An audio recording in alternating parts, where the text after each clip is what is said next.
Hi everyone, today is Monday, October 1, and hope your day is going well, or your evening, or your afternoon, or wherever you are in the world. Um, this video is actually going to be about sex ratios. Now, if you look at some of my videos, I've actually been exploring the topic of black differentials in something called the environmental justice movement. And a lot of the stuff that I've actually been exploring has been based on the theoretical development of the work of Dr. Robert Bullard. And I have been actually exploring different ways to sort of inform critical perspectives to develop a context that's actually will lead to solutions that actually work for communities who can also see themselves as a part of the solutions. So, for example, one of the questions that I had was, why is it that when, for example, I go to all these different environmental movement situations and stuff, I don't see people like myself? And when I get into certain positions where there's things around decision making, I don't even see a lot of sort of recruitment of persons like myself bringing their ideas forward with respect to environmental advocacy and appropriate responses. So these are some questions that I've actually been pondering for about, I think, I don't even know since when, but I think it's been about maybe over 7, 10 years. And I was just like, this is very strange because, for example, if you have, for example, an environmental movement, the environmental movement should actually be based on the principles of nature. And for example, in our culture, what we do is we are connected to nature. So nature is the foremost for us, and we basically don't reproduce a lot of these things that lead to, for example, the colonization or the attempted colonization of nature. So I just been reading it in some things and wanted to go back to the introduction, or I think it's chapter 1 from Dr. Bullard in his text called Unequal Protection.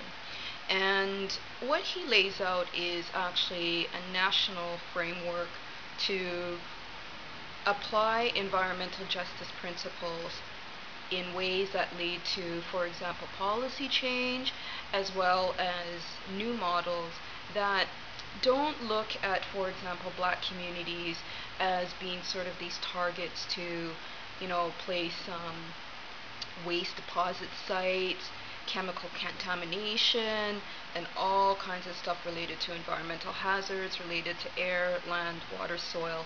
And my area of specialization to begin with is to try and understand what exactly is happening to black human health. So one of the things that I just wanted to share with you in this video is to get a sense of your thoughts around the need for punitive legal action.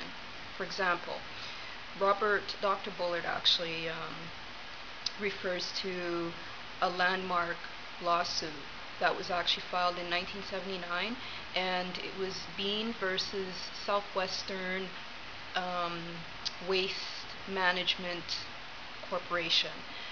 And what this lawsuit did in 1979 in the United States was it actually brought attention to the level of disgust, let's say, with respect to seeing the compromise of environmental protection and ways to mitigate that through civil rights legal doctrines. So I'm just reading a little bit more right now into sort of the specifics around this lawsuit in the United States, and in certain discussions around environmental justice, how do you actually conceptualize the environment, why are we not seeing responses related to certain differential communities, and how do we actually move forward with an agenda that actually restores equality with respect to the ability of everyone to have access to clean air, clean land, clean water, clean soil, and good human health. So I'd like to know your thoughts on the bean versus um, southwestern waste management, and the impacts of that to, for example, sex ratios. And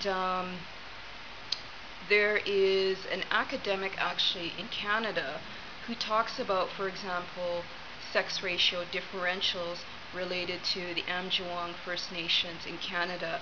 And what's happening, for example, in the aamjiwnaang First Nations community in Canada is that there is this concentration of chemical pollution, and it's differentially impacting this particular community from the indigenous community in Canada. So you may want to take a look at that work as well. It's actually by Dr. Dayna Scott, and I am taking different theories and integrating them. So we have, for example, Dr. Robert Bullard, who says, okay, you know what, chocolates, get involved in the environmental movement, but also pay attention to what's happening to us.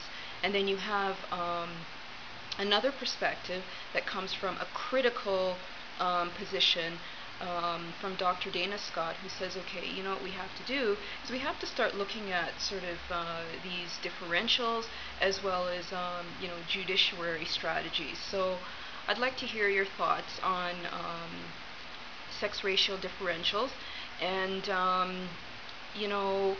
how we can actually connect that back to what's happening with us within the Black community. I'm looking at some things as well, and when I go through different materials and contexts, etc., I'll certainly share that with you. So thanks for watching, and hope all is well.